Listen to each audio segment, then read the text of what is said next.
കശുവണ്ടി സമരം ഒത്തുതീർക്കുന്നതിൽ നടന്നത് ലോ അക്കാഡമിക് മോഡൽ ചർച്ചയും തീരുമാനവുമാണെന്ന ആരോപണവുമായാണ് ജില്ലാ കോൺഗ്രസ് നേതൃത്വം രംഗത്തെത്തിയത്.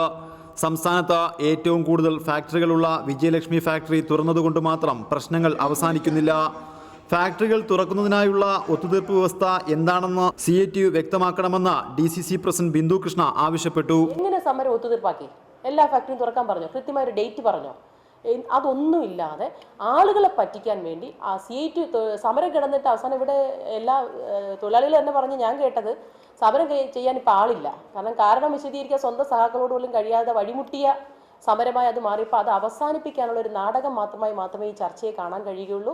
VLC ഫാക്ടറികൾ തുറന്നാൽ അടഞ്ഞുകിടക്കുന്ന മറ്റു ഫാക്ടറികളും തുറക്കുമെന്നാണ് CATU കരുതുന്നത്. സംസ്ഥാനത്തെ 800ഓളം കശുവണ്ടി ഫാക്ടറികളാണ് ഇപ്പോൾ അടഞ്ഞുകിടക്കുന്നത്.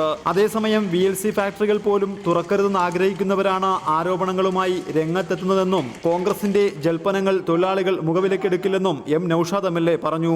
പക്ഷേ VLC മാനേജ്മെന്റ് ഫാക്ടറികൾ തുറക്കും എന്നൊരു ധാരണ ഇവിടുത്തെ മറ്റ് ട്രേഡ് യൂണിയനുകൾക്ക് ഇല്ലായിരുന്നു. അതുകൊണ്ട് തന്നെയാണ് അവർ സമരരംഗത്തേക്ക് വരാതിരുന്നത്.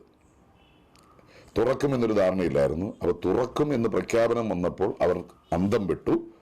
പിന്നെ നാടൻ ഭാഷയിൽ പറഞ്ഞ അന്തം വിട്ട പ്രതി എന്തും ചെയ്യും എന്നതുപോലുള്ള വെറും ജൽപ്പനങ്ങൾ മാത്രമാണിത്. മുഴുവൻ ഫാക്ടറികളും തുറക്കണമെന്ന ആവശ്യവുമായി തൊഴിലാളി യൂണിയനുകൾ നടത്തുന്ന സമരം തുടരുകയാണ്. ഷമീർ, റിപ്പോർട്ടർ, കൊല്ലം.